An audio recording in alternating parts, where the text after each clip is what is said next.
Now, what may be the most remarkable coming out event we've ever seen. A little girl is unable to speak a word or connect to the world around her in any way.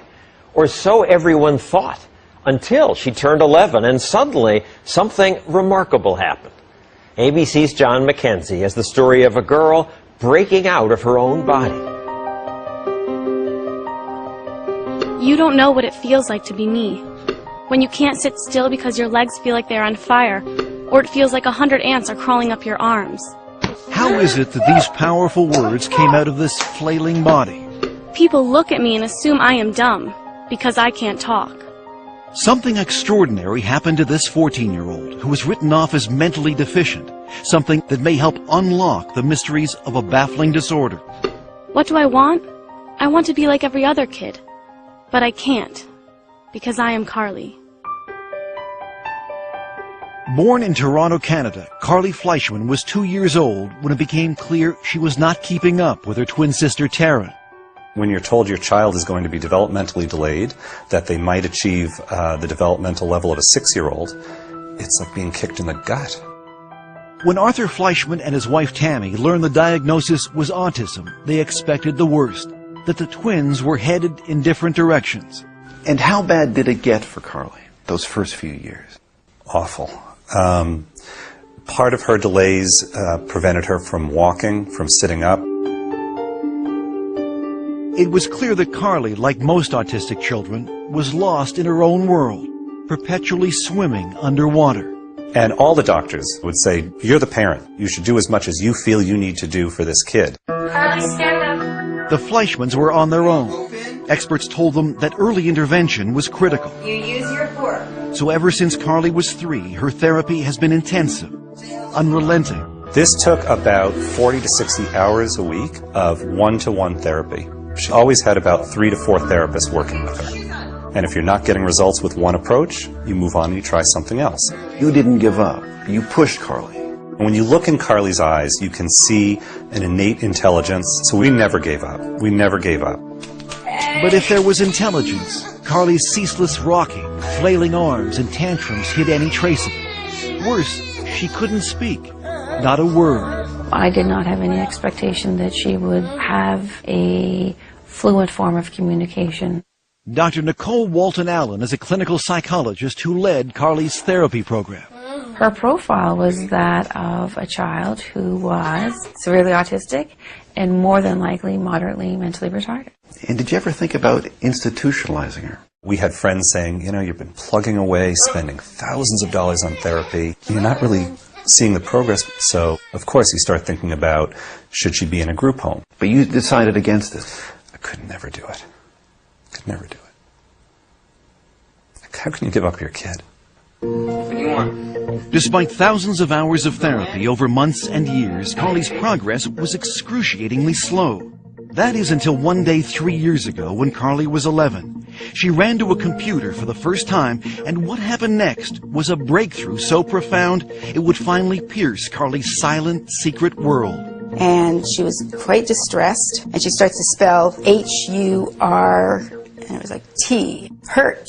And then a little bit later on, she spells H-E-L, and we kind of pushed her to finish, and she puts P, so she spells help. Afterwards, she sort of got up, went behind the couch, and she threw up. What are you cheering? Barbara Fenton Nash is one of Carly's longtime therapists. So what did this tell you? It told us that there was a lot more going on there than we knew. And to us, that was a breakthrough moment because we hadn't specifically taught her the words. And at first, we didn't believe it. Knowing this child for 10 years and never seeing her write a thing, of course you're going to be skeptical. Everyone was, including her other therapists, who were now desperate to see proof.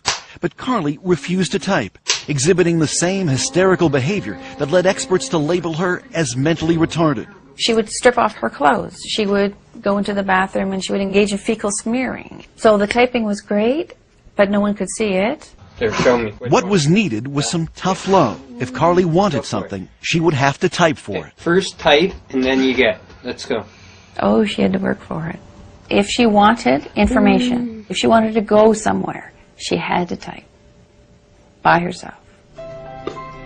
Finally, several months later, Carly began to type for others. She started to realize that by communicating, she had power over her environment. And what came through her finger, typing one letter at a time, with fluency no one could believe, was astonishing. I am autistic, but that's not who I am. Take time to know me before you judge me. I am cute, funny, and like to have fun. Through her torrent of words, Carly began to unravel the mysteries behind her often wild behavior. Like banging her head. Because if I don't, it feels like my body is going to explode. It's just like when you shake a can of Coke. If I could stop it, I would, but it's not like turning a switch off. I know what is right and wrong, but it's like I have a fight with my brain over it. Use your words. And Carly was not shy about expressing her desires and frustrations. I want to be able to go to school with normal kids, but not have them getting upset or scared if I hit a table or scream. I want something that will put out the fire. We were also horrified because for years we had spoken in front of her as if she wasn't there. Now, for the first time, Carly was able to have conversations with her parents. You can write back to Dad? I want to go on a snowmobile. Can we do it? Will you go on one? I think it would be fun. So here's your daughter, and finally you get to meet her. Mm-hmm. What was that like? Overwhelming. Overwhelming. I stopped looking at her as a disabled person. You promised. Did you lie to me? And started looking at her as a sort of sassy, mischievous teenage girl. I want people to know that no one is telling me what to say, and I don't have a hand up my butt like a puppet. Carly has been very clear that she sees herself as a normal child, locked in a body that does things that she has no control over. Side by side with her twin sister Taryn, it would be easy to dismiss Carly as intellectually challenged. That is, until you ask her a question. Carly, why do autistic kids cover their ears, flap their hands, hum, and rock? It's a way for us to drown out all sensory input that overloads us all at once. We create output to block out input. Carly's brain, unlike most people's, is overwhelmed by the senses of sight and sound, taste and smell. Our brains are wired differently.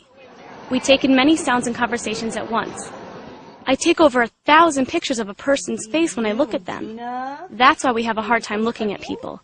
The one thing she can control is when and where she'll type. So this is John. This is John. And usually she needs to be motivated. Finish up. You're doing great.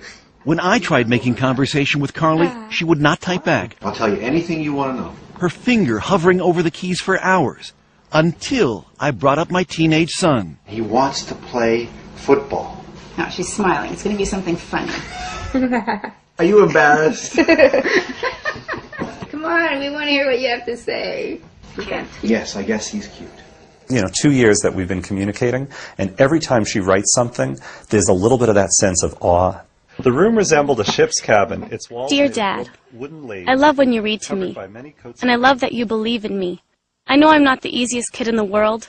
Give me a kiss. However, you are always there for me, holding my hand and picking me up. I love you.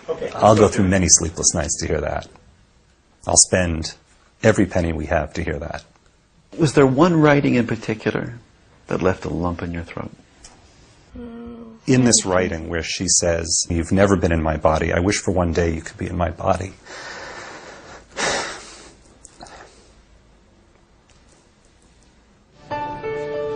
A year after we first met Carly, she is happier, calmer, more independent. Come on, let's get this in the pan.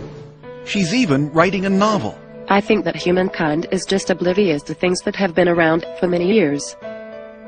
She also has her own internet blog and twitters regularly, answering questions from people all over North America. I think Carly knows that she now has a voice that can help other kids.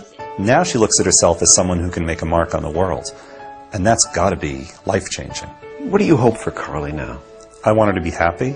I want her to have dreams and goals and accomplish those goals in spite of her challenges. I think the only thing I can say is don't give up. Your inner voice will find its way out. Mine did.